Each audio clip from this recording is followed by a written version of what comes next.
Assalamu alaikum family, it's your brother King Cam. Welcome back to the Campaign TV show. Many of us have heard about Tekashi 6ix9ine, his federal case, and how he's actually taking the witness stand and being the state's #1 witness against, those gang members that he was in, as far as the Blood Gang, 9 Trey, and Treyway. It's a viral story. It's all over social media. Hashtag Tekashi 6ix9ine. He dropping names on everybody, anybody, everybody name is being brought up in this case, so ain't nobody safe. Oh my God!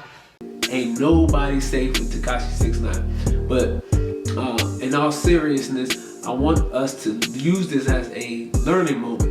I want us to look at this and actually analyze what lessons can we learn from Tekashi 6ix9ine, because if we rationalize with the situation and what's really happening, we can actually learn from what the brother's going through.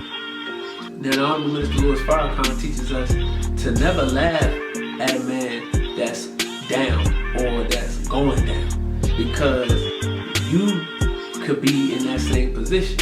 So while he's going through his trial, you should be learning what to do and what not to do.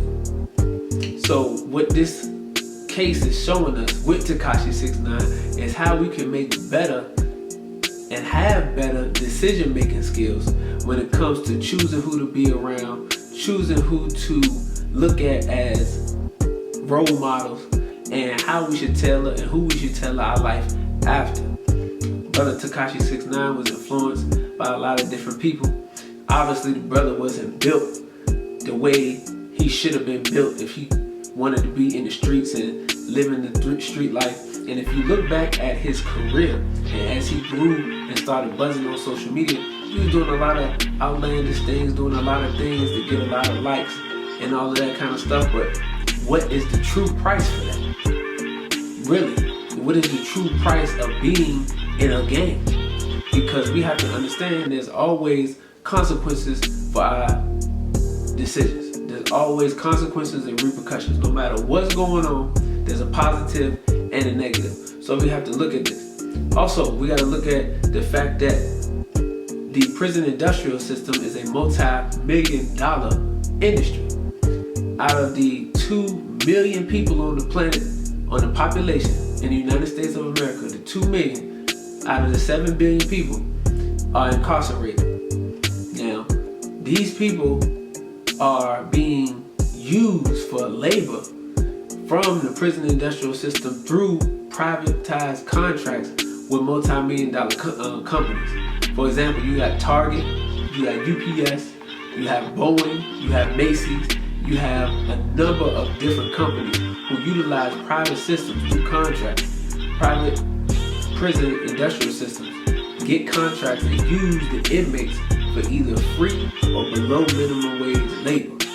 So your criminal activity is actually being monetized through the boys on Wall Street. They are investing in you to continue to commit criminal activity. So we have to look at the fact that how can we get out of this cycle of activity, which allows us to become tools to our own demise. How can we make better decisions so we can stay out of that life? Because Tekashi 6ix9ine wasn't built like that, and it's showing right now. Now, I do agree with the code of the streets. If you decide to get in the streets and you decide to get in the game, then you gotta live by the code of the game, of the streets, which is you can't tell on those who you doing dirt with. You is no snitching. If you go in to rob a bank, or you go in and y'all do what y'all do, if somebody get caught, you gotta hold yourself. And you gotta sit on that, because that's the code of the streets. That's just the ethics of that. You don't snitch, because you both went in on it.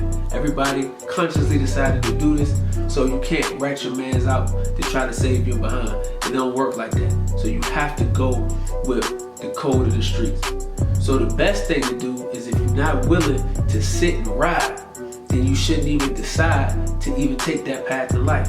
There's so many other ways that you can go about being successful. You don't have to go into the streets.